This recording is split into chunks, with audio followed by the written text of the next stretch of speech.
Ladies and gentlemen, today we remember and we reaffirm freedom is worth the sacrifice. Democracy is not perfect. It's never been good, perfect. But it's worth fighting for.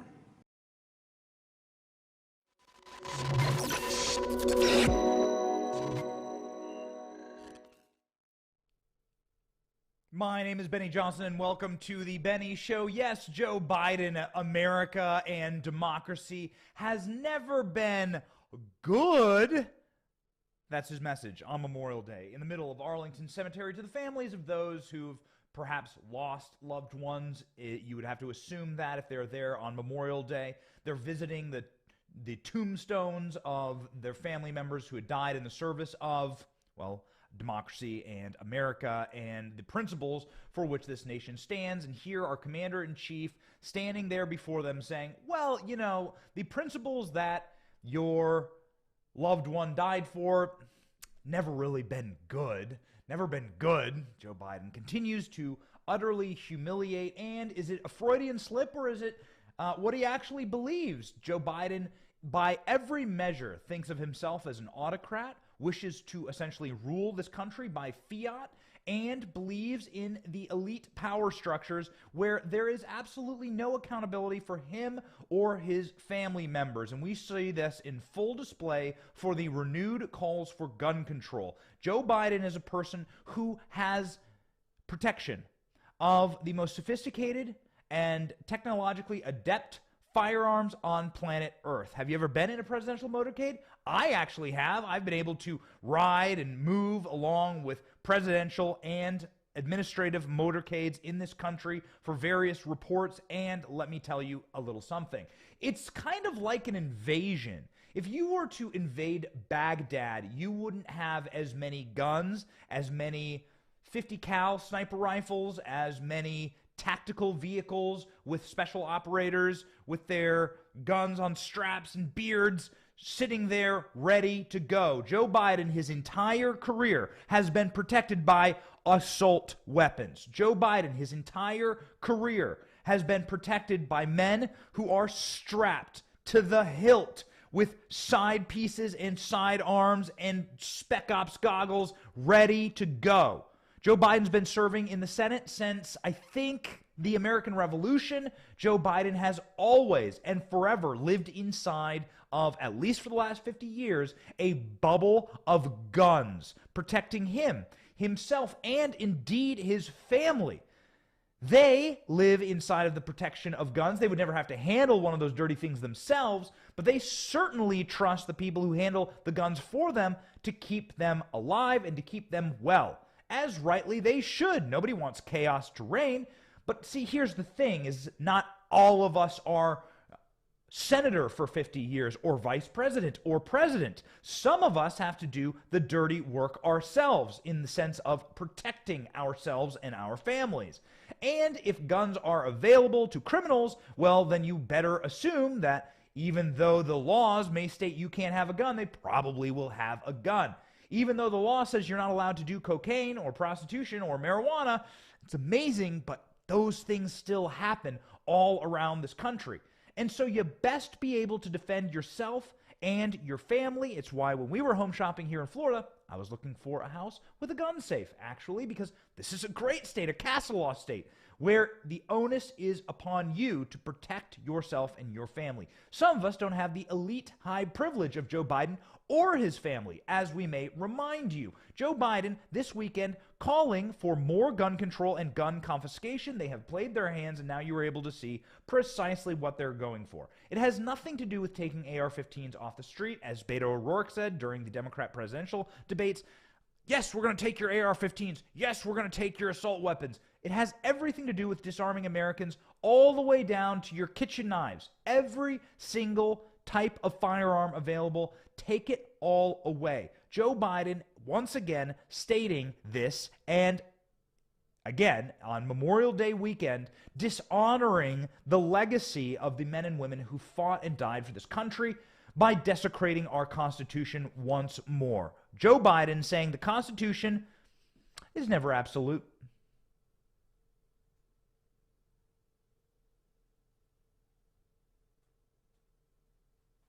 Clip 2. He showed me a X-ray. He said a 22 caliber bullet will lodge in a lung, and we can probably get it out, may be able to get it and save the life. A 9mm bullet blows the lung out of the body. So the idea of these high caliber weapons is there's simply no rational basis for it in terms of about self-protection, hunting. And remember, the Constitution, the Second Amendment, was never absolute. So here's what you have: an autocrat in Joe Biden who wants to have protection for himself, wants to be armed to the teeth for himself, but wants to steal your constitutional right to not have the infringement of the government and your ability to protect yourself. Joe Biden there saying that the Constitution was never absolute. Well, you're going to have to show me where. My only question, how? Where is the Constitution not absolute? Where is the Constitution not binding by our courts and by our systems and by the bedrock of this nation? Somebody's going to have to take a step back and show me that. Joe Biden would have to call a constitutional convention in order to limit the Second Amendment. And as we have stated on this show, the Second Amendment really shouldn't have any limits at all. The Second Amendment didn't apply to canons. No historian can show you or me where the Second Amendment applied to cannons at the time. Joe Biden likes to use this turn of phrase. Well, you couldn't just buy a cannon at the time of the Second Amendment. Yeah, you could. No historian has been able to track down how you couldn't buy a cannon at the time of the Second Amendment. And there were privateers. There were various vessels that the U.S. government would allow to have cannons and have the sign of mark to head out and protect the interests of the United States, sort of by a commission. The United States actually enjoyed engaging in this profiteering and having those who were well armed to the teeth defending its interests abroad and here at home. And so, no, there's absolutely no historic basis for when Joe Biden says you weren't allowed to own a cannon, and there's no historic basis for the limitation whatsoever of gun rights, and that's why we are very proud on this show to always and forever be encouraging of people's further rights. The assumption that as this country moves forward in the universe, that more and more rights will be granted unto its citizens, including gun rights. When I was living in Washington, D.C., it was illegal to own a firearm. D.C. versus Heller allowed that finally in the District of Columbia. The District of Columbia was in violation of our Constitution.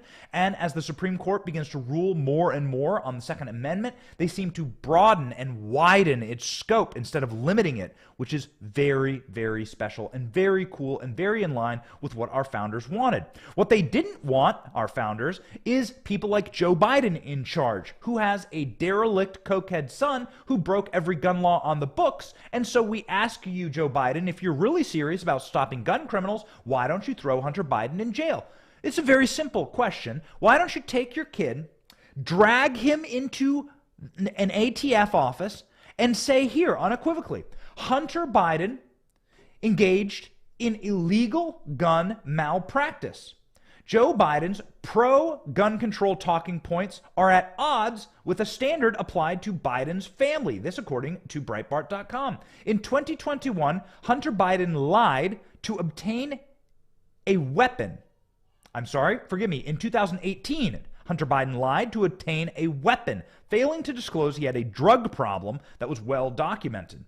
Hunter had never been charged with wrongdoing in regard to that lie, and the weapon disappeared. Apparently, in 2019, Hunter revealed that the FBI had gotten involved in the case, and speaking with his former sister-in-law turned lover, what perverts, this family. What a sick family. So his dead brother, Beau Biden, Hunter Biden swoops in and starts dating his widow. People are freaks.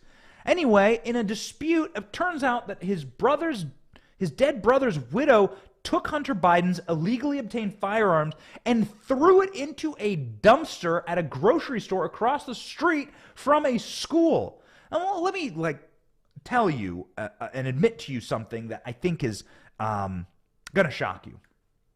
I am not the wisest when it comes to gun laws in this country. I don't know every book and letter of every gun law in the United States of America. I know I live in Florida, and I know that Florida is a fantastic state for gun ownership. I know there are some states that are even better, some states that have open carry and that allow for you to go and to have your firearm right on your hip. We're traveling to Texas this week, and I expect to see a lot of that. It's amazing to just go to the gas station, see a dude just back in there buying himself a pack of beef jerky.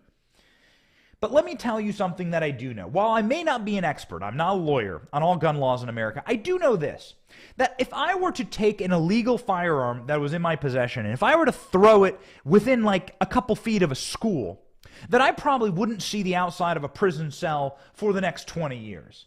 There is in no universe a legality to dumping a illegal firearm, or any firearm for that matter, especially in our current news cycle, on the grounds of a school. And that's what Hunter Biden did.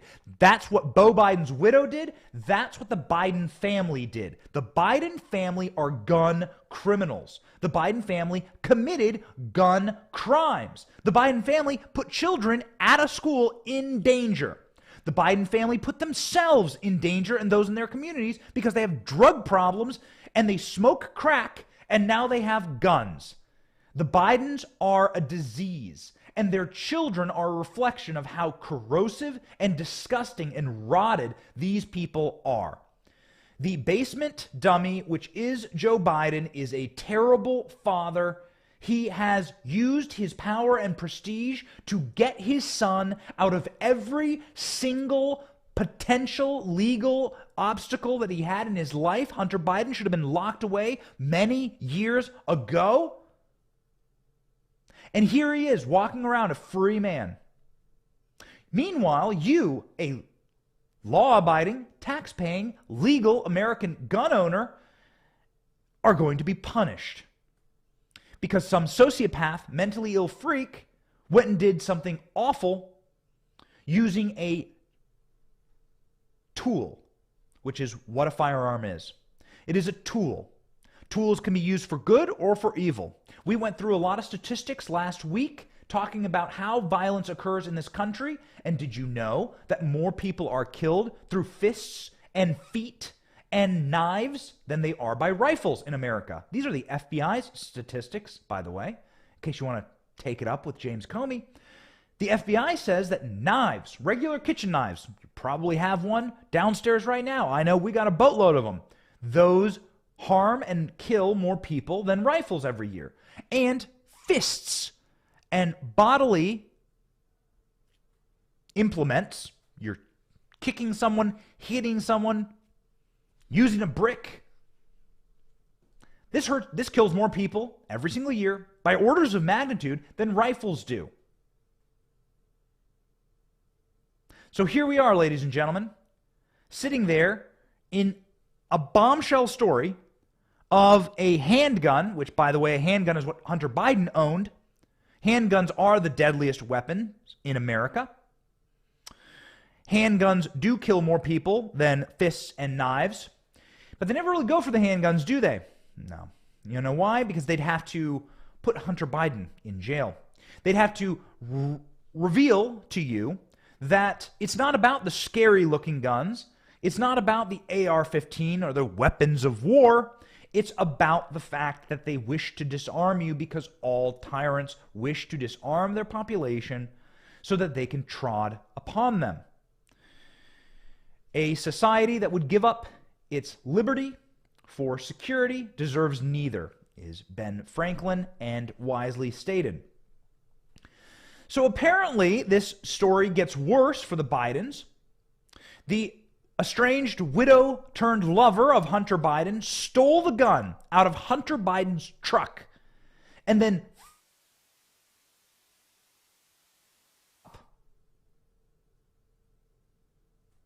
The police and the FBI and the Secret Service came to the scene and took the gun, apparently, and said that the drugs and alcohol problems in the relationships were making the relationship between Hunter Biden and his estranged brother's widow-turned-lover very violent. According to Hunter Biden's texts, I freaked when I saw it was missing 10 minutes after she took it, and she went back to get it, and it scared the S out of her that it was gone, which led state police to investigate me. True story. The establishment media reported that the FBI was heavily involved in Hunter's reckless gun incident, which, if true, could be corrupt and also could contradict Joe Biden's political talking points on gun control. A curious thing happened at this time, according to Politico. Secret Service agents approached the owner of the store where Hunter Biden bought the gun and asked to take the paperwork involving the sale, according to two people of whom had firsthand knowledge of the episode. So here's the Secret Service operating as the Biden family Gestapo, or the Biden family enforcement police, trying to mitigate crimes of the Biden family, in case you're wondering how deep the rock goes in this country.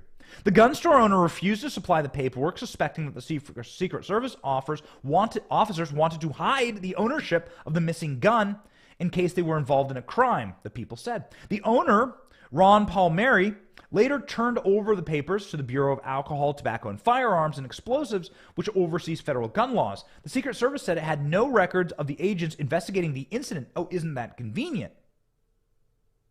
But the gun shop owner says otherwise. So here's what happens. Secret Service comes in to the gun shop and says, hey, we're going to need all of the documents from Hunter Biden. We're the Secret Service. Put them up. Let's go. Give me these documents. And the gun store owner says, why? We don't have to answer your questions, pal. Give us the documents. The gun store owner goes, no, I'm a gun store owner. I have a right to keep, for my own records, the cokehead kid of Joe Biden coming in and illegally purchasing a firearm. Secret Service is used as a shakedown operation, muscle for the mob. You may recall that the Secret Service also protected Hunter Biden during his coke-filled binges with prostitutes in California, often citing, according to Hunter Biden's emails, that Hunter Biden was using his father's credit card to buy coke and hookers and may actually be implicating Joe Biden, who was codenamed Celtic in the Secret Service, in the purchasing of prostitution and drugs. We'll see what comes when Republicans take over the House and start to investigate Hunter Biden's laptop, which will be so special. So it's not the first time that Joe Biden's been involved in direct criminality. It's not the first time that the Secret Service has swooped in to defend Joe Biden's cokehead kids and messed up family from criminal prosecution for their criminal activity. But when Joe Biden talks about gun control, remind yourself this. One, Joe Biden is protected by guns and assault weapons his entire life. Until he gives them up, we're not going to give them up. Two, Joe Biden, if you're actually serious about gun crimes and gun criminals, which the vast, vast majority, there hasn't been an NRA member who's ever done a mass shooting. Never happened. The vast, and when I say vast, I mean 99.9999999% of American gun owners are law-abiding, tax-paying citizens who legally own their guns. It's their property and their right, constitutionally, and natural right given to them by God to protect themselves. So if Joe Biden wishes to harm or to remove our property and strip us of our rights, well, you better start with your own family first. How about that? How about you put Hunter Biden in jail, and then I'll know that you're serious about it. We won't give up our rights, and we won't give up our guns. But if you put Hunter Biden in prison for being a gun criminal, I will at least respect you, Joe Biden, because you have applied the principle that you wish to apply to me, to your own kid. So at the very least, I'll say, you know what? Got to hand it to the guy. He put his own son in jail. His son's a gun criminal, drug addict, throwing a gun into a dumpster by a school, lying on his NICS form. The NICS form is the form you must fill out to get a gun license and to buy a firearm. Gotta hand it to the guy. Hey, listen, you know, Joe Biden threw his own kid in jail. At least he believes what he says he believes. But he doesn't. He doesn't. Joe Biden has the same enemy he's always had. You, the American people. And that's why Joe Biden talked about wanting to take away 9mm ammo in a recent interview given on yesterday morning, I believe, at the White House. President Joe Biden brought up 9mm handguns, new comments about gun control. The remarks on Memorial Day comes a day after Biden visited Uvalde, Texas, to meet with the families and victims of survivors of school shootings, which renewed a wave of advocacy for more stringent firearm regulations. Speaking with reporters on the South Lawn of the White House, Biden had been asked how close Congress may be to setting limits on gun access, including red flag rules, to which he said, hard to say. But he's negotiating with Republicans. Any Republican who takes the bait on this does not deserve to be in Congress. I am hearing rumors that John Cornyn is talking with Democrats right now about passing gun control and gun confiscation legislation. He is the senator from Texas. Blow up his phone lines. Blow up the office of John Cornyn and his phone lines and directly ask, why are you attempting to work with the Biden administration in order to limit Americans' constitutional rights to defend ourselves? I think that the senator from Texas should have to answer a question like that. Biden said that he wants to be able to remove the 9mm caliber bullet. Here's what he said. He spoke to a trauma doctor from New York decades ago. Biden was a senator and holding hearings on rational gun laws should be, showed him an x-ray while talking about probably being able to remove 22 caliber bullets lodged in someone's lung to save a life. A 9mm bullet blows the lung out of the body, Biden added. So the idea of these high caliber weapons, they're calling 9mm a high caliber weapon, there's simply no rational basis in terms of self-protection hunting. In fact, 9mm handguns are widely popular for self-defense and concealed carry, one of the smaller calibers available. A .223 Remington is typically used in AR-15s. They're the same size as a .22, just a different casing. So why is Joe Biden talking about 9mm? Because they're coming for handguns. Because he's giving up the ghost here. He's telling you exactly what they're doing, and Justin Trudeau did it yesterday. Justin Trudeau introduced legislation to ban all handguns in Canada. Ban it. Why? Is there a problem with mass shootings in Canada? Of course not. No. They're just using the news opportunity and the crisis in America in order to seize further control so that Justin Trudeau's mounted Gestapo can trample grandmothers in the streets, which is exactly what they're looking to do. The goal of the Great Reset is to reset the relationship between you and the government. The goal of the Great Reset is to say, you have too much power, you have too much property, you have too much wealth, you have too much individual liberty to drive anywhere you want. The government must control your car. The government must disarm you. The government must control your property. You will own nothing and you will be happy, eat the bugs, live in the pod. Then that population can be controlled. Go ahead and look at communist China, where people have generally nothing. Go ahead and look at the modern state of the European Union, where people have generally nothing, no capacity, no spare income. These are a docile, totally and completely controllable group of people. And they're able to have the boot stamp on their face over and over and over again because there will be no recourse because the people have been defanged. We are the last great nation of individuals, and they are attempting now to stamp that out. As George Orwell says, imagine a boot stamping on the human face again and again and again. Justin Trudeau moving to take all the guns in Canada? Go. And now, as we see gun violence continue to rise, it is our duty to keep taking action. So we decided to take a new route, something that would tackle this issue at a national level. And so today, we're moving forward. We're introducing legislation to implement a national freeze on handgun ownership. What this means is that it will no longer be possible to buy, sell, transfer, or import handguns anywhere in Canada. In other words, we're capping the market for handguns.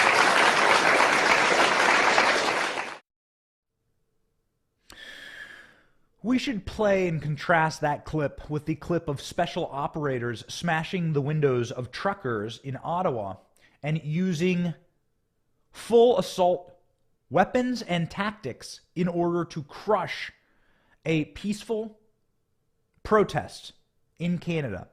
The goal is to have only one group of armed people in a government. Those people are under your direct control. And then you can have a dictatorship. If only law enforcement and agents of the government are armed, then you can repress and crush your own population. Justin Trudeau is making this move to ban all handguns in Canada. The move to ban handguns is not uniformly popular, writes the Post-Millennial. It has some major questions to its effectiveness. In 2019, for example, Vancouver Police Chief Adam Palmer said that Canada already had extremely strong firearm regulations in place and that no further action is required. He said that the vast majority of gun crimes, especially those with handguns, are committed using illegal guns, so it would make no sense to ban an already prohibited weapon. Ask yourself this. Why is it that Chicago, California, New York, Connecticut, these blue states with supermajorities, with the harshest, strictest, most locked down gun laws that are so restrictive they're unconstitutional, and regularly California's gun laws get called unconstitutional, why is it that these places are the most dangerous places in America? Why is it that mass shootings take place inside of Sandy Hook or Buffalo or San Bernardino? Why is it that there is massive waves of gun crimes in Chicago? Wartime deaths. That's right, you add up the deaths in Chicago, they equal America during wartime. There are more people dying in Chicago over an extended period of time than die in the Iraq War. Hundreds die in a weekend at times, and thousands have died over the course of the last couple of years. So, how are they dying? Guns. Are these guns legal? No. So did your gun laws work? No. What stops a bad person with a gun? Well, as we saw this last weekend, a man intended on shooting on a party. I think my team can tell me which state this was in. I actually don't have this article in front of me. Dude wanted to shoot up a party, and a woman with a concealed carry stopped him, shot him dead. That's what stops a madman with a gun.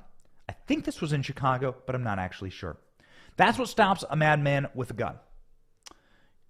Being and having the capacity to defend yourself is the only way to live in life. Otherwise, you are a slave.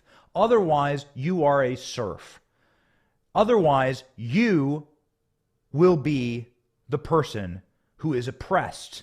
So ask yourself, do you wish to live oppressed, or do you wish to live free? Do you wish to live free, or do you wish to live as a slave? The people like Justin Trudeau, who is himself a dictator and following the playbook of the Great Reset from his mentor, Klaus Schwab. Charleston, West Virginia, my team is just telling me. Charleston, West Virginia was where a man intended on committing a mass shooting and was shot dead by a woman with a gun. The easiest way to prevent mass shooting is to make sure that you shoot first. In fact, you would have had a number of children's lives saved in Uvalde if someone had shot first. The amount of flawed and criminal, I think, liability for some of the police officers and school resource officers there, we hope that it gets fully investigated, and the Biden Department of Justice is investigating. And the fact remains true. The only people who get hurt when you ban legal guns are the people who are good. The people who are bad benefit. Even Joe Rogan knows this, stating this last weekend that if you're banning guns, the only people who will have them are criminals. Joe, go. And I don't think it's wise to take the guns away from the people and leave all the power to the government. We see how they are even with an armed populace. They still have a tendency towards totalitarianism. And the more increased power and control you have over people, the easier it is for them to do what they do. And there's a natural inclination when you're a person in power to try to hold more power and acquire more power. And there's never an inclination to give more power back to the people, to give more freedoms back to the people. Freedoms lost are rarely regained. This country has a mental health problem disguised as a gun problem. We dove into the data in our episode peeling back the onion layers on Uvalde, and what it showed is that the strongest correlation in mass shooters is actually broken homes, broken families, broken children, fatherless children, drug-addicted mothers, not having anyone there for them, letting all that stress and pressure and bullying build up and having no outlet. The destruction of our culture, the destruction of the family is the problem. And it's time that we start looking inward at our own culture in America. Joe Rogan says we have a mental health problem disguised as a gun problem. He's right. He goes on to say, I don't think it's wise to take all the guns away from people and give them to the government. We'll see how they are with armed populists. They have a tendency towards totalitarianism. And the more increased power and control you have over the people, the easier it is for them to do what they do. It's a natural inclination. When you're a person in power, you try and hold more and more and acquire more and more of it. Freedoms are lost and rarely regained, Rogan says. He's right. And you can see the atrocities happening across the planet in disarmed populations. Where do atrocities occur? There are horrible things that happen in this country, my country, America, and you know what? There's not a single person on the sweet soil of this nation that wants to see a mass shooting or wants to see these tragedies occur. We want to see them stopped. But we need to take a moment and reconcile the recent history of the planet. Let's just go back 100 years. Just 100 years. Let's go back to the 1920s. The Bolshevik Revolution happening in Russia. What's the first thing the communists do? Seize the guns. What's the first thing the Nazis do? Seize the guns. What's the first thing that Mao Zedong does in China? Seize the guns. Seize the guns. Seize the guns. Disarm the population and then treat them like slaves, dehumanize them, and kill them. Concentration camps, gulags, mass starvation. Seize the guns, seize the power, seize the ability for you to defend yourself, your country, your family, your nation, your food. This is how you know evil from good. Because the first thing that happened in this country, a good nation with Renaissance principles and wise leaders founding it, is the giving of guns and firearms to the people. Because they realized that that is the greatest defense against the tyranny that they had just endured. And what does that tyranny look like? Well, it doesn't look like the tragedy of dozens of people dead at the hands of a sociopath.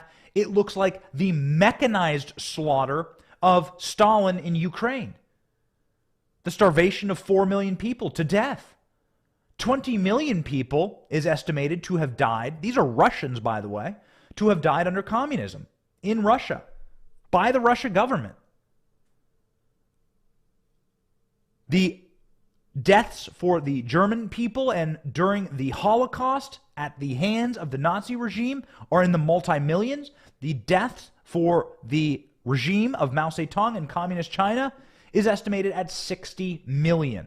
60 million. 60 million. That's a fourth of America. That's a fourth of America. Take a fourth of the American population and gone. Thanos Club. See ya. By the government engaging in those genocides. We don't discuss it enough.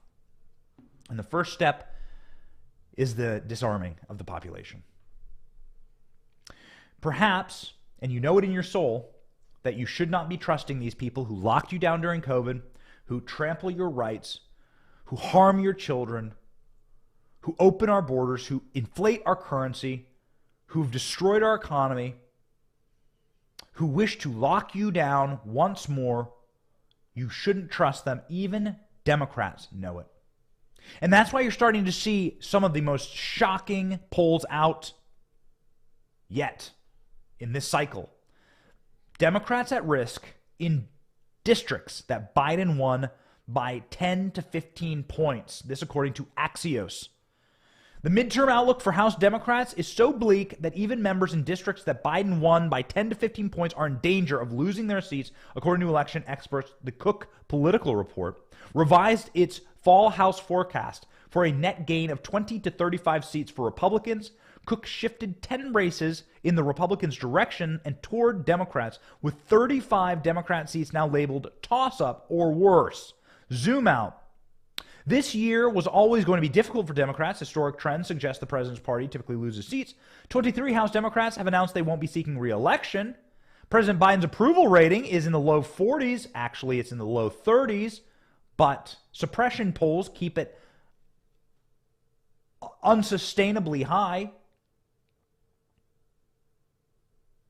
Illegitimately high. Polling shows Republicans are winning the generic congressional ballot. Would you rather vote for a Democrat or Republican? That's that question. By an average of 1.9 points, and they still have room to grow. The most competitive states in this cycle are where the courts commissions drew congressional maps opposed to the partisan ones.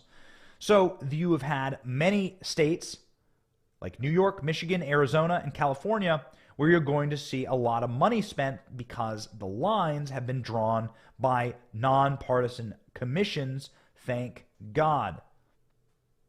The only path to survival for Democrats may be go scorched earth against the still undefined Republican challengers. Yeah, right. The bottom line is the most competitive House races are playing a huge part in the destruction of the modern Democrat Party in states like Michigan, Pennsylvania, and Nevada. All important states. And in 2024, it's going to be a absolute catastrophic, apocalyptic nightmare for Democrats. And it's not getting any better. In fact, some Democrats may even go to prison.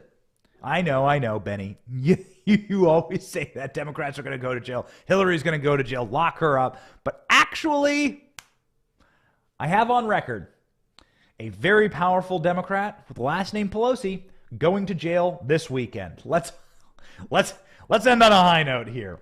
Nancy Pelosi's husband in prison for a few hours, handcuffed and arrested. Why? Well, Nancy Pelosi's husband got blackout drunk. He's 82 years old, drove drunk through a red light, or I suppose a stop sign actually, and he smashed into a 48-year-old man who was driving a Jeep in that intersection. Paul Pelosi was driving a Porsche back to his Napa Valley mansion. How'd that happen? Very interesting. Nancy Pelosi, a public servant. She only makes like $100,000 a year. How does she have a Napa Valley mansion? And $100,000 a year, I mean, listen, that's good money, but it's not buying you a vineyard. That's not like vineyard money in the most expensive part of America, Napa Valley. Check home prices in Napa Valley. How's that happen, Nancy? How's your husband blackout drunk driving down the road in a Porsche to your mansion? Somebody explain that to me?